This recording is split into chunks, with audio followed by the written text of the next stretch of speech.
2019년 하반기 이후 윤석열 총장의 자기인식은 단지 문재인 정부 고위 공무원이 아니었다. 윤석열 총장은 박근혜 대통령 시절 국정원 대선 개입 사건을 수사하려다가 불이익을 받았다. 이를 계기로 윤석열이란 이름은 소신과 용기 있는 수사로 박해를 받는 검사의 상징이 되었다. 그런데 2019년 하반기 이후 윤 총장은 문재인 정부를 집중 타격하는 일련의 수사를 벌여 보수 야권이 지지하는 강력한 대권 후보가 되었다. 박근혜 정부와 맞서 대중적 명망을 얻고 문재인 정부의 검찰총장이 되더니 문재인 정부를 쳐서 야권 대권 후보가 된 것이다. 자신이 주도한 표적 수사로 좌파 룰라 지우마 두 대통령을 무너뜨린 후 극우파 보우소나루 정부가 들어서자 냉큼 법무부 장관으로 입각하고 보우소나루 대통령과 불화가 생겨 장관을 사임한 후 2022년 범우파 대선 후보로 몸을 풀고 있는 브라질 세르지우 모로의 행보의 데자뷰라고 말하면 과도한 것일까? 2019년 하반기 이후 윤석열은 단지 검찰주의자 검찰총장이 아니라 미래 권력이었다.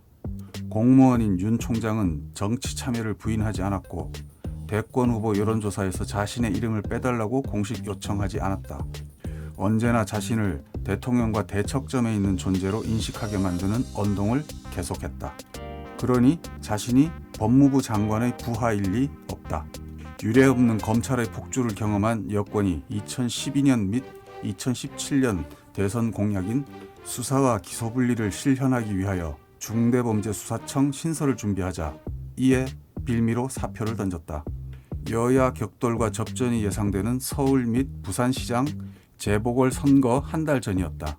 사직 하루 전날 대구지검을 방문하여 몇 년 전 어려웠던 시기에 저를 따뜻하게 품어준 고장이다. 고향 온 것 같다 라고 발언했다.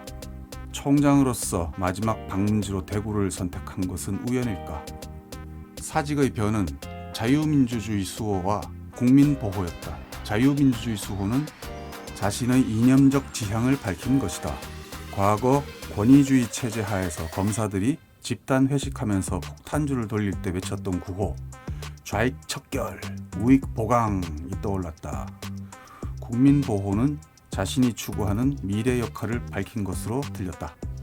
누구 또는 무엇으로부터 국민을 보호하겠다는 것인지는 모호했던 바 전형적인 정치인의 말투였다.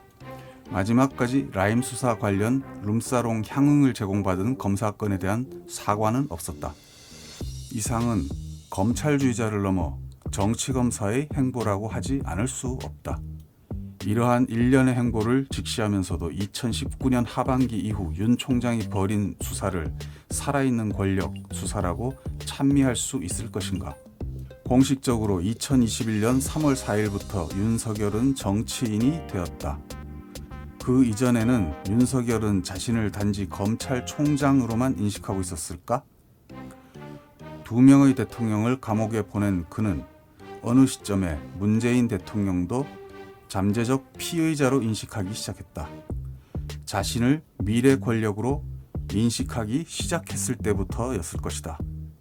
이러한 자기 인식을 갖게 된 그는 문재인 정부를 곧 죽을 권력으로 판단하고 자신이 지휘하는 고강도 표적 수사를 통하여 문재인 정부를 압박해 들어갔다고 보는 것이 합리적이지 않은가.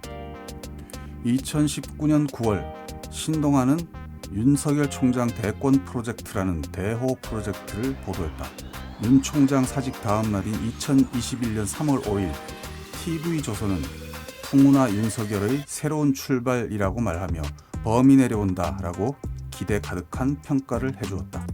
아무튼 이제 확실히 그는 대통령을 꿈꾸는 반문재인 야권 정치인이 되었다. 언론은 철저 검증은커녕 벌써부터 윤비어천가를 부르고 있다. 군사 쿠데타 이후 박정희와 전두환에 대하여 각각 박비어천가와 전비어천가를 부른 언론이었으니 기대할 것이 없다. 촛불 시민이 검증하는 수밖에 없다.